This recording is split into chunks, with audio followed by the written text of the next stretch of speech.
came back. It looked like there was a little bit. So for those, it was a great answer, and transparency is really important. For those of you who we just lost for a second there, but yes, and Nicole Galloway has done this too. Just to summarize what you said, because it was a great answer, and I hope folks heard it if you didn't. But putting all of those responses online. I mean, really, we're at a time now where it should be easy for folks, easier than ever, to access public records, and we have the technology to do it, even if we don't have the technology to stream very well sometimes. But we have the technology to make sure that everybody can access these records at really no cost, other than just getting online and checking for them. And it's unfortunate that we haven't gotten to that point here in 2020.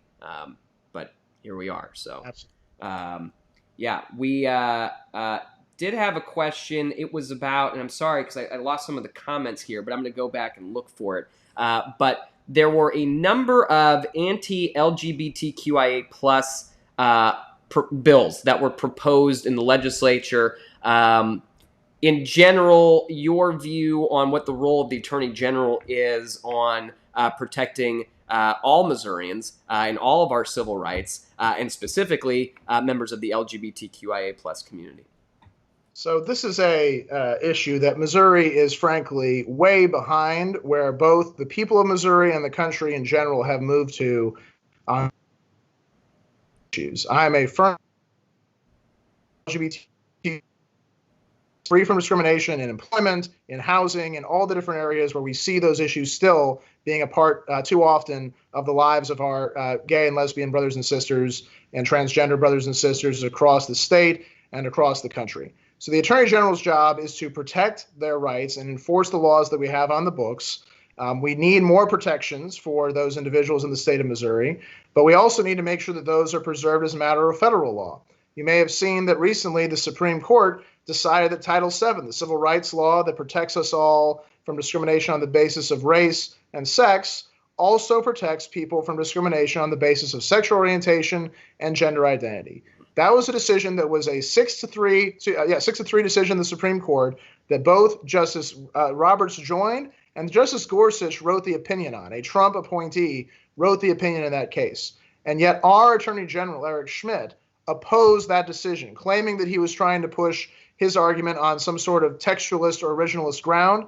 Well, it's hard to find somebody who's a more committed textualist than Justice Gorsuch, and he decided that people who are who do have a different gender identity or sexual orientation are protected from discrimination in employment. And so we need an Attorney General who's going to be forward-thinking on these issues, who's going to understand that we need to protect all those individuals in our state from any kind of unlawful or illicit discrimination. And we need to have somebody who will defend it when Nicole Galloway is elected governor, and after Clean Missouri lets us do some redistricting to kill gerrymandering in our state, and we actually move forward on some of these issues, who will defend those gains in the courtroom. And I'm unequivocally committed to doing exactly that. Yeah. Yeah. It's important. And I think you're totally right. We've got state decisions that support this. I mean, it's not hard right now to follow the law. If you don't want to, for some reason, that might be it. And I know the current Attorney General has been putting out some statements around this saying that, oh, well, he always supported everybody and their civil rights and everything else.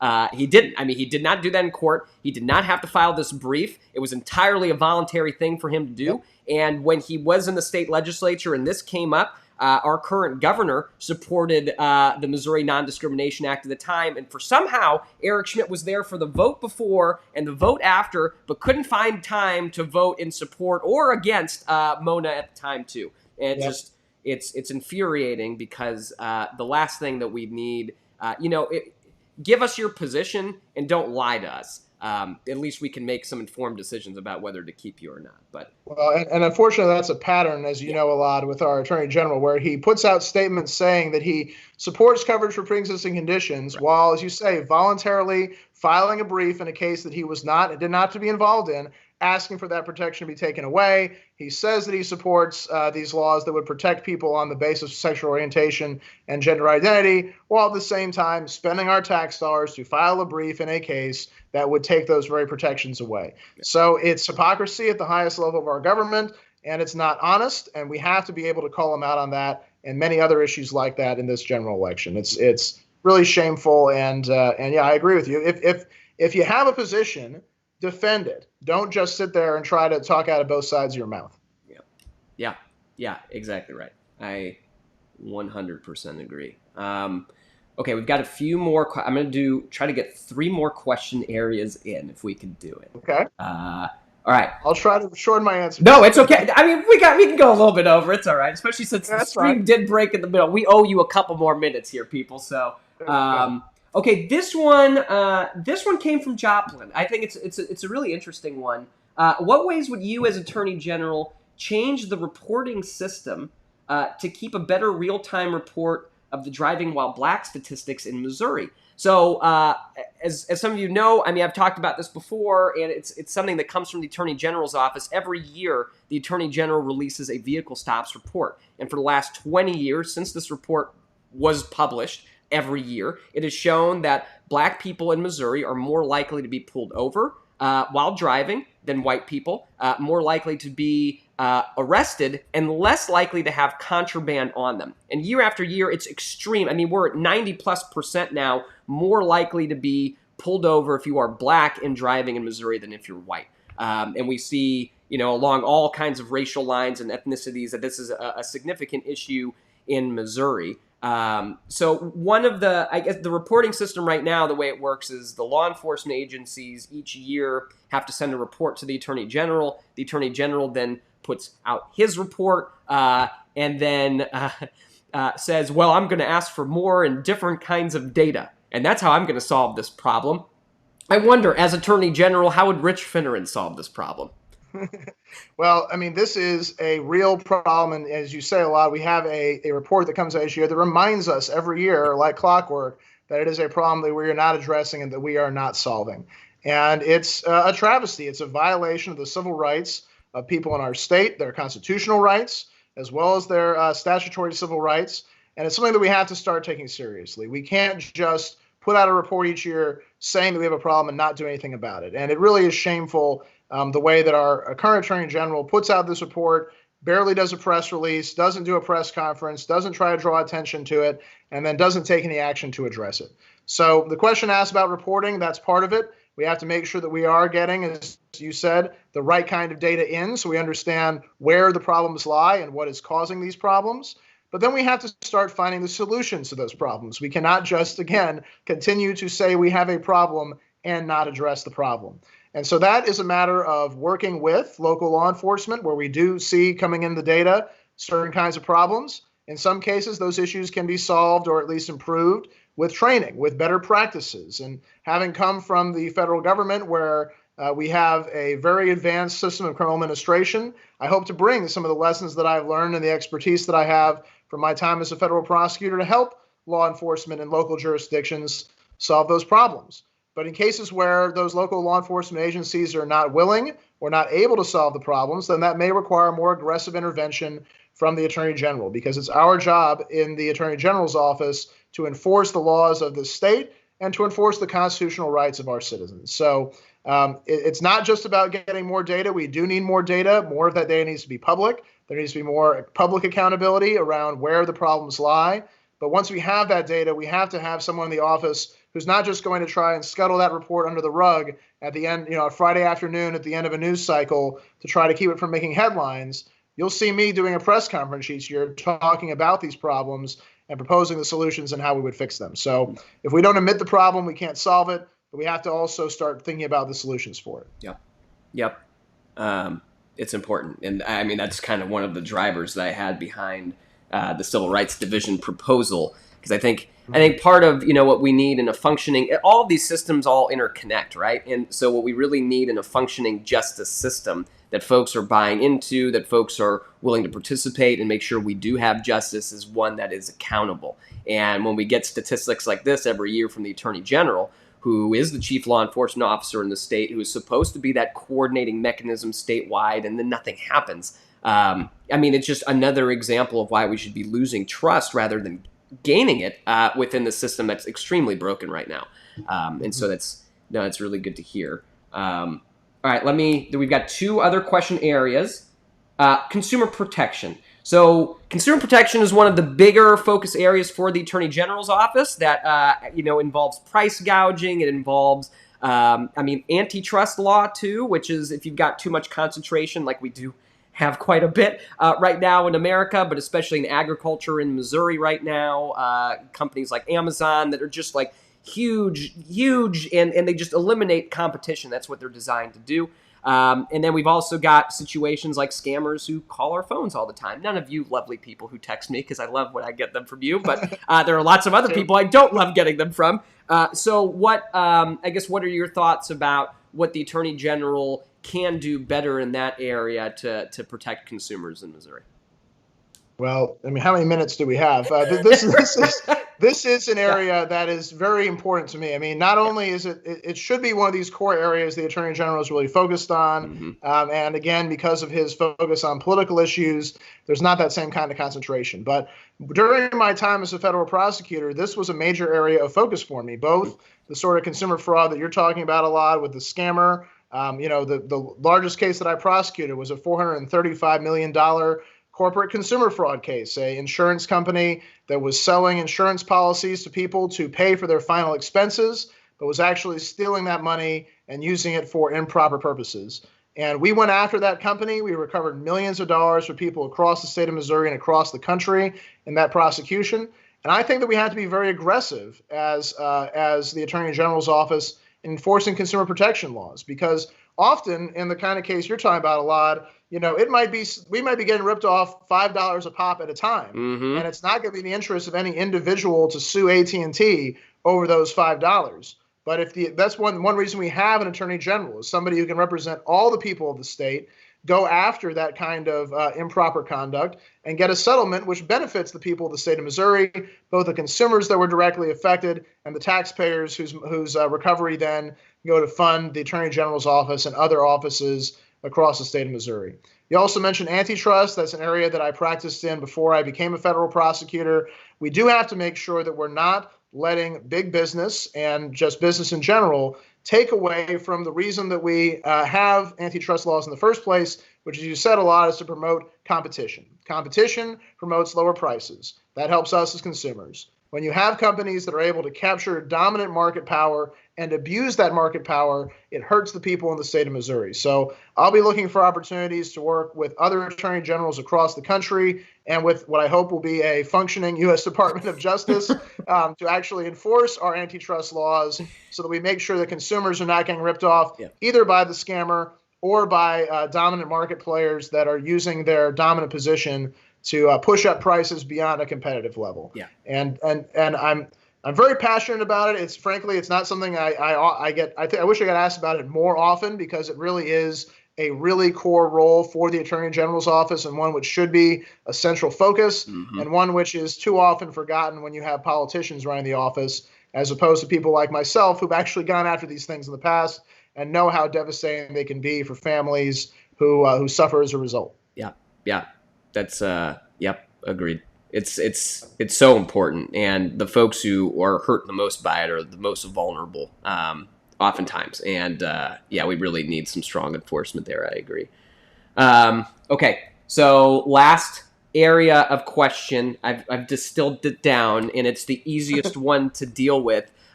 Voting rights.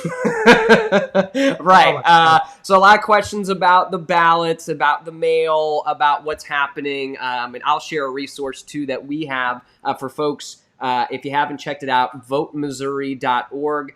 And I'll type that in, at some point while we're talking too. But votemissouri.org will help you go ahead and apply for an absentee or mail-in ballot early. You'll want to do it early. Please do it early, and those will start processing 6 weeks. Once they get your request, 6 weeks before the election date is when they'll start processing those, and then send you. It's within 3 days they have to send you something. So, I guess from there are some attorneys general right now throughout the country who are talking about this issue and looking into it, investigating, and seeing what they want to do. What are your thoughts as you're seeing all of this happen right now in real time with an election that you are going to be involved in as a candidate? Well, and my own self-interest in having a fair election aside, I am incredibly offended by what I've seen from the national administration, President Trump's administration, about voting rights. And I know that Mhm. our friend Yinka, who's running for Secretary of State, Mhm. is laser focused on this issue and is calling our current Secretary of State, Jay Ashcroft, to account every day for his failures to protect the voting rights of the people of this state. But look, this is the fundamental thing. We all get together, we have elections, people vote, and that's decide who runs. That's what decides who runs our state. Yeah. If we don't have a fair process for doing that, we're not living in a democracy anymore. And I don't think that there should be any restriction on somebody's ability and right to vote. If that means they have to be able to vote by mail during this pandemic, they should be able to cast their ballot by mail. If that means that they need to be getting it done absentee, that should be possible. I think that we shouldn't be requiring notaries for every single person in order to cast a ballot if they don't fit into these narrow categories. And I'm just concerned about making sure that we have an election with integrity in the fall. Once we get through that, if we can actually do that, then we have a bill called Clean Missouri that we all voted for by a supermajority in 2018 that actually is going to help to solve some of the other problems we have in our voting system when it comes to gerrymandering. Right now, we all cast votes for state reps and state senators and for U.S. reps as well. In a lot of those cases, we cast those votes. I know we feel very passionate about them, but they've drawn the lines so that our votes often aren't going to actually matter or count for anything. Clean Missouri promises to solve that, but I know that if we don't win this election, our Attorney General is not going to be on the side of voters and trying to protect their rights. He's going to be in favor of the entrenched politicians who benefit on both sides of the aisle from these lines that have been drawn to make it so that as soon as the primary is over, the election's effectively over. And that's not what I think democracy should be. I, as Attorney General, will make sure that when there are those lines in the polling places, everybody is able to get their vote in and every vote is counted. And I think that we have to have an Attorney General who's aggressive about doing that, even if it means getting in the face of the Secretary of State, regardless of which party he's from, although I'm confident if it's Yinka, we won't have a lot of problems in this area. But we have to defend that because that is the core thing. If we can't vote, if we can't change who leads us through our votes, then we don't have a chance to solve any of these other problems that you and I have been talking about today and throughout this campaign. So this is a core issue. I encourage you all to be vigilant about this issue. A lot of what you have done by starting votemissouri.org is a really important step. It's a way to conveniently get that information out to voters so they know. Request the mail-in ballots early, send them in early, make sure that they have been processed. You have the means to do all those things. Don't let anyone steal your right to vote from you. And if we can get through this election, then we'll be able to start making sure that those rights are enforced going forward once the right people are there to actually protect them. Right. Yeah. And I know there were some nonprofit groups that are a little bit worried about sharing Vote Missouri because it had the paid for by at the bottom with the campaign. Well, that doesn't exist anymore. So it's gone. You can share it. Have a good time with it. But yeah, it's a lot of folks have used it all throughout Missouri. It's supposed to be an easy system. And I'm adding more. We're adding more to it so that there's FAQs and frequently asked questions for those of you who have them, because there are quite a few in this area, and it tries to distill what the law is and when you can deliver, when you can bring it in. So all that, a lot of it's already on the website. More is coming, but that's very important. Well, we have given you all a bonus 6 minutes, so I do want to give Rich. I want to give you the opportunity. Any closing thoughts that you have for folks? I know it's an interesting time right now in America, and a very interesting time in Missouri. And as having been a candidate for a while, I know it's an interesting time for you personally too. But is there anything that you'd like to leave us all with here on your first and maybe not last episode on the Elad Pod? Well, first of all, I hope it's not my last episode, but I just want to take a moment really to again, Elad, just thank you and talk about you, because what we're doing right now is something that you're supposed to do right after a primary. You're supposed to mend the fences and that sort of thing. But I think you and I are actually, I think, more unique on this, I think, than a lot of candidates would be, because we really do believe in the same things. We really have known each other for a long time. I have an immense amount of respect for your integrity, and I know you do for mine as well. And I hope that your supporters, so I know that's our primary audience right now, will appreciate that even though I prevailed in the primary, that doesn't mean that the fight is over. I'm fighting for basically the same things that you were fighting for the almost 2 years that you were on the campaign trail. And I view it now as my responsibility to carry forward the work that you have done and to bring that change that we need to the Attorney General's office so that we can make sure that we don't have the sort of political corruption that has taken over what should be a neutral law enforcement organization in our state. And it speaks enormously to your character that I know you don't have ego in this process, just like I don't. It's really about doing what's right for the people of our state. But it still takes a big man to do what you've done today, which is to so fully endorse our campaign and commit to helping us finish the work that you started. And I just want to thank you again for giving me the opportunity to speak to your supporters. I hope we'll have the chance to do it again before the general election and thereafter. And I know that, there may be an opportunity where you will have to be holding me accountable after the general election if I'm in my job and I'm not doing it. You bring me back on here and we will talk it out because I'm not going to do it the way that our current Attorney General is doing it. I want to have transparency. And if I'm doing something you don't agree with, I actually probably have screwed up. So we need to talk it. Yeah, so. You might have. Yeah, I'm usually pretty reasonable. My sunshine requests, I publish them on Instagram. Everybody can see them. They're usually pretty reasonable. No, this is great. So I will say this. That's a commitment. Everybody heard it. So if he screws up, he's coming back on the show after the election. Yep. Unfortunately, our current Secretary of State, despite being invited, chose not to come. And I wasn't even going to be mean. I was just going to ask him, whatever questions came out. But I try not to be, try to make it a friendly thing. But I think this is really a really important way to get more folks involved in government. I mean, we had a lot of questions that people asked. There's more, and we'll get to them. But, I think it just, we don't see this very often in our government anymore, despite the this is not that hard to set up and do. And, it's really great to see that you're coming on, that a lot of other folks have been willing to come on the show and really explain, all of these kinds of policy things that oftentimes we just don't even know about. We don't even think about. And I think it's important to get that word out there. I do think this is probably the first time in Missouri history that two primary opponents have been live streaming together shortly after the election. I think it might be.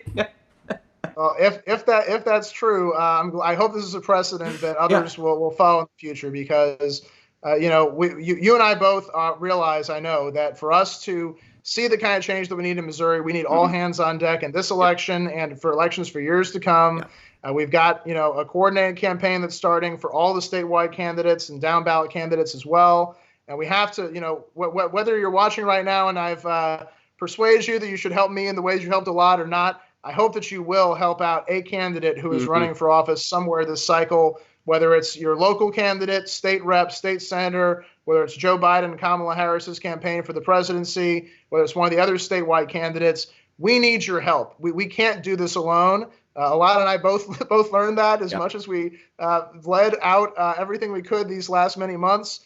What your help is what keeps us going. So I hope that if it's not my campaign, I hope it is my campaign, but if it's not my campaign, that you will help out one of the other candidates, because I really do think if we succeed like we hope to this election, it's going to be because we all worked together and came together to get this done. So, Elad, I just want to thank you again for the opportunity. I always enjoy talking to you. It's been weird not getting to have conversations like this during the campaign.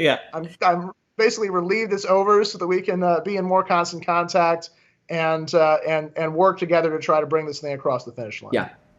And for those of you watching, I have put up Rich's website. It's richfinneran.com.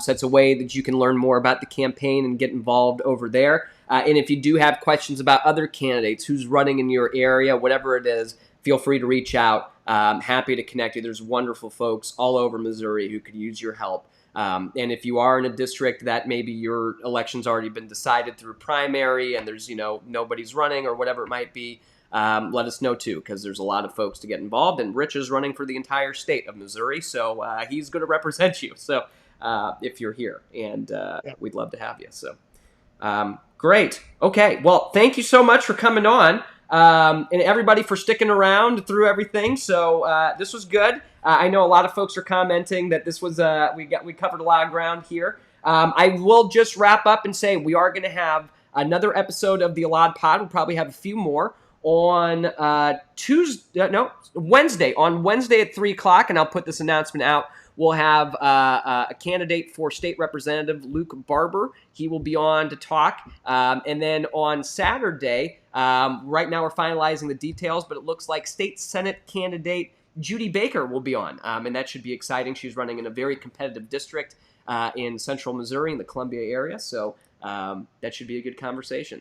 Well, folks, as always, you can always find us, and you can find all of these episodes. We get them uploaded and everything else, and I'll turn this into a podcast too once I get through the backlog. But you can find us at eladgross.live. Thank you all for coming. Appreciate it.